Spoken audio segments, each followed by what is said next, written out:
अस्सलाम वालेकुम नाज़रीन, नई वीडियो में खुश आमदीद। इमरान खान ने इंपोर्टेड हुकूमत पर लंका ढा दी। ऑडियो लीक्स के हवाले से कप्तान का दबंग ऐलान। अब ऑडियो और वीडियो लीक्स करने वालों के गिर्द शिकंजा कसने की मुकम्मल तैयारी हो चुकी। जनरल रिटायर्ड कमर जावेद बाजवा भी कप्तान के घेरे में आ गए।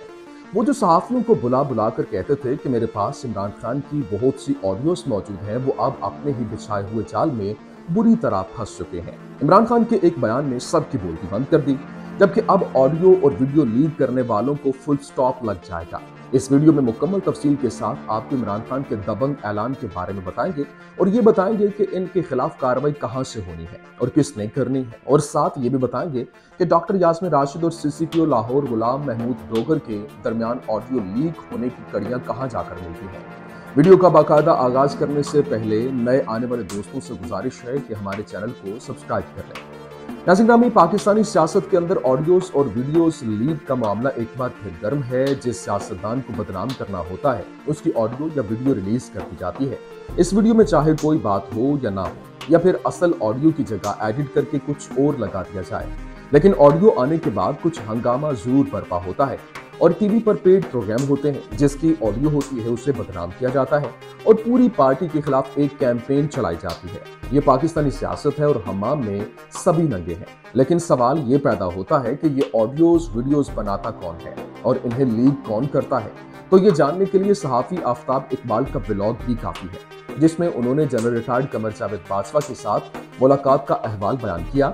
आपको सब समझ आ जाएगा इस काले धंधे में कौन कौन मुलविस है। लेकिन अब इमरान खान ने इस धंधे को मुकम्मल तौर पर बंद करने के लिए सख्त एक्शन ले लिया है और अब ये रास्ता हमेशा हमेशा के लिए बंद हो जाएगा, क्योंकि इस धंधे की वजह से एक मुंतखब वज़ीर-ए-आज़म को घर भेज दिया गया था। और अब अगर दोबारा ये सिलसिला अगर किसी भी हुकूमत के दौर में हुआ तो उसे भी इसी कानून के तहत घर जाना पड़ सकता है।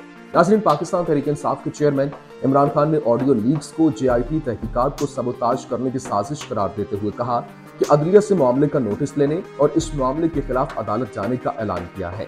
और इमरान खान ने डॉक्टर यास्मीन राशिद के हमरा वीडियो लिंक के जरिए खिताब करते हुए कहा कि मैं आजकल सामने आने वाली ऑडियो टेप के अहम मामले पर बात करना चाहता हूं। और पाकिस्तान के शहरियों और सियासतदानों के फोन को टैप किया जाता है और ये काम सिर्फ 3 किस्म की एजेंसीज कर सकती हैं। वो इसे पाकिस्तान की बेहतरी के लिए नहीं, बल्कि जब भी उन्हें किसी को ब्लैकमेल करना हो तो उसके लिए इन्हें टेप किया जाता है। और इनका कहना था कि इन एजेंसीज को जब भी कोई सियासी मकासद हासिल करना होते हैं तो ये ऑडियो टेप मंजरेआम पर आ जाती है। कल डॉक्टर यास्मीन राशिद की एक ऑडियो टेप निकली है जिसमें ये पुराने CCPO डोगर साहब के साथ बातचीत कर रही थी और इनकी ऑडियो टेप एकदम रिलीज हो गई।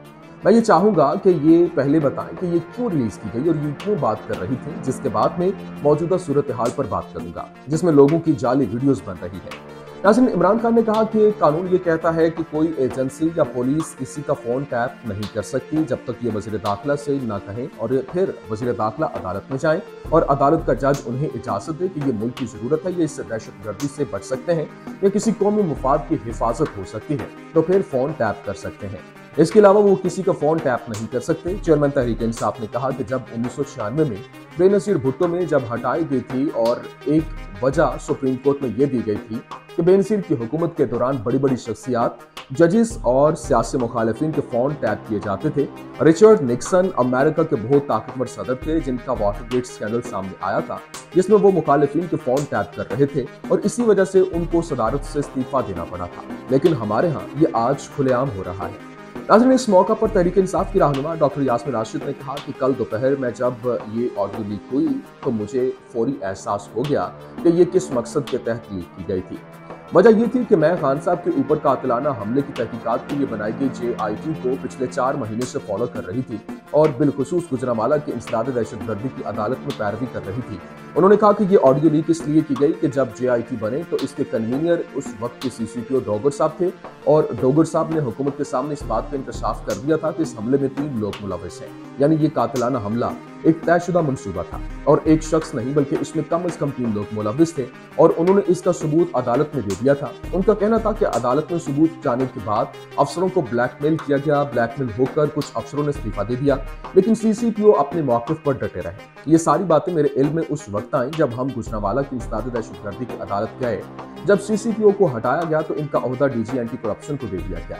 यास्मीन राशिद ने दावा किया कि इमरान खान पर कातिलाना हमले के chief investigation officer Anwar Shah को एसटी कर दिया गया और डीजी ने सारा रिकॉर्ड सील करके इस पर ताला लगा दिया। हमने जब अदालत को बार बार कहा कि सबूत मंगवाएं तो बताया गया कि डीजी बदल दिया गया है और राना सनाउल्लाह के राइट हैंड मैन चट्टा साहब को नया डीजी एंटी करप्शन लगा दिया गया है और अब वो रिकॉर्ड देगा। उनका कहना था कि इस पर जज ने बरहमी का इजहार करते हुए कहा कि अब मैं अपने प्रोसिक्यूटिंग ऑफिसर भेजूंगा। उन्होंने अफसर भेजे और जब उन्होंने ताला खोला तो देखा कि सबूत सारा गायब हो चुका है और महज 11 सफ़ात रह गए थे, बाकी सारा कुछ चोरी हो गया। इस बात का इंकशाफ खुद डीजी ने भी किया और ऐलान भी कर दिया कि मैं अब इस पर इंक्वायरी करूंगा, यानी खुद ही चोरी करके मुनसफ बनने का इरादा जाहिर किया। उन्होंने कहा कि हमारे लिए ये सारा सबूत गायब होना बड़ा सानेहा था और जब अदालत ने सीसीपीओ को दोबारा लगाया तो मैंने मुनासिब पूछा कि इनसे पूछो कि कब से आपकी अपॉइंटमेंट हुई है और आप कब तक ज्वाइन कर रहे हैं, तो उनका कहना था कि अभी ऑर्डर नहीं आए। ऐसी मजीद वीडियोस देखने के लिए हमारे चैनल को सब्सक्राइब करें। शुक्रिया। ऑडियो लीक हुई तो मुझे फौरी एहसास हो गया कि ये किस मकसद के तहत लीक की गई थी। वजह ये थी कि मैं खान साहब के ऊपर कातिलाना हमले की तहकीकात के लिए बनाई गई JIT को पिछले 4 महीने से फॉलो कर रही थी और बिलखुसूस गुजरांवाला की इंसदाद दहशतगर्दी की अदालत में पैरवी कर रही थी। उन्होंने कहा कि ये ऑडियो लीक इसलिए की गई कि जब JIT बने तो इसके कन्वीनियर उस वक्त के CCPO डोगर साहब थे और डोगर साहब ने हुकूमत के सामने इस बात का इंकशाफ कर दिया था कि इस हमले में 3 लोग मुलविस हैं, यानी ये कातिलाना हमला एक तयशुदा मंसूबा था और एक शख्स नहीं बल्कि इसमें कम से कम 3 लोग मुलविस थे और उन्होंने इसका सबूत अदालत में दे दिया था। उनका कहना था कि अदालत में सबूत जाने के बाद अफसरों को ब्लैकमेल किया गया। ब्लैकमेल होकर कुछ अफसरों ने इस्तीफा दे दिया, लेकिन सीसीपीओ अपने मौक़िफ़ पर डटे रहे। ये सारी बातें मेरे इल्म में उस वक्त आई जब हम गुजरांवाला की इंसदाद दहशतगर्दी की अदालत गए। जब सीसीपीओ को हटाया गया तो इनका ओहदा डीजी एंटी करप्शन को दे दिया गया। यास्मीन राशिद ने दावा किया कि इमरान खान पर कातिलाना हमले के chief investigation officer Anwar Shah को एसटी कर दिया गया और डीजी ने सारा रिकॉर्ड सील करके इस पर ताला लगा दिया। हमने जब अदालत को बार बार कहा कि सबूत मंगवाएं तो बताया गया कि डीजी बदल दिया गया है और राना सनाउल्लाह के राइट हैंड मैन चट्टा साहब को नया डीजी एंटी करप्शन लगा दिया गया है और अब वो रिकॉर्ड देगा। उनका कहना था कि इस पर जज ने बरहमी का इजहार करते हुए कहा कि अब मैं अपने प्रोसिक्यूटिंग ऑफिसर भेजूंगा। उन्होंने अफसर भेजे और जब उन्होंने ताला खोला तो देखा कि सबूत सारा गायब हो चुका है और महज 11 सफ़ात रह गए थे, बाकी सारा कुछ चोरी हो गया। इस बात का इंकशाफ खुद डीजी ने भी किया और ऐलान भी कर दिया कि मैं अब इस पर इंक्वायरी करूंगा, यानी खुद ही चोरी करके मुनसफ बनने का इरादा जाहिर किया। उन्होंने कहा कि हमारे लिए ये सारा सबूत गायब होना बड़ा सानेहा था और जब अदालत ने सीसीपीओ को दोबारा लगाया तो मैंने मुनासिब पूछा कि इनसे पूछो कि कब से आपकी अपॉइंटमेंट हुई है और आप कब तक ज्वाइन कर रहे हैं, तो उनका कहना था कि अभी ऑर्डर नहीं आए। ऐसी मजीद वीडियोस देखने के लिए हमारे चैनल को सब्सक्राइब करें। शुक्रिया।